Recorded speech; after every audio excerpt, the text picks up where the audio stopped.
السلام علیکم ورحمۃ اللہ وبرکاتہ۔ امید ہے آپ سب اچھے ہوں گے، اور اللہ سے دعا ہے اللہ تعالی ہم تمام مسلمانوں کو اس وائرس، اس وبا سے محفوظ رکھے، اور جن حضرات کی، جن لوگوں کی اس وبا سے، اس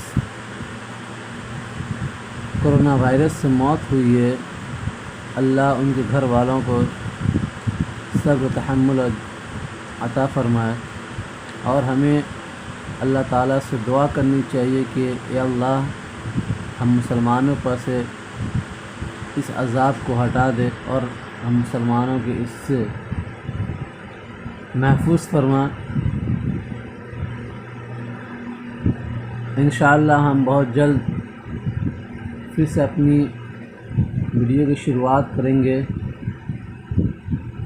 دوسرے کاموں میں مصروف ہونے کی وجہ سے میں ویڈیو نہیں بنا پا رہا تھا۔ انشاءاللہ پھر سے ہم بہت جلد ایک نئے ٹاپک کے ساتھ، ایک نئے عنوان کے ساتھ ہم پھر سے اپنے کام پر لوٹیں گے، اور امید ہے کہ آپ حضرات ہمارے اس کوشش کو قبول فرمائیں گے،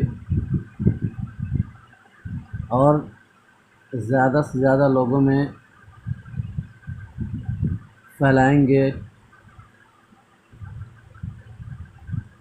اللہ تعالیٰ سے دعا ہے اللہ تعالیٰ ہمارے ایمان کی حفاظت فرمائے، اور میں اپنے تمام مسلمان بھائیوں سے گزارش کرنا چاہوں گا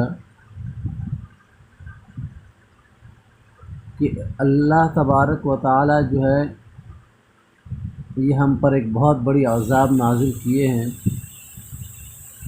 وہ اس لیے کیونکہ ہم آج اپنے ایمان سے اور اللہ سے کیے ہوئے وعدوں سے ہم بہت غافل ہو رہے ہیں اور ہوتے جا رہے ہیں۔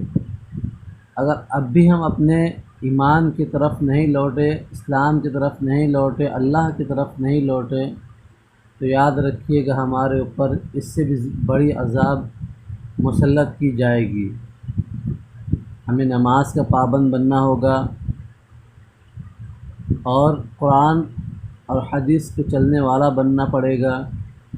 ہر وہ کام کو چھوڑنا ہوگا جو قرآن و سنت کے خلاف ہے، جو صحابہ کرام کے طریقے کے خلاف ہے، تبھی ہم کامیاب ہوں گے اس دنیا میں بھی اور آخرت کی زندگی میں بھی۔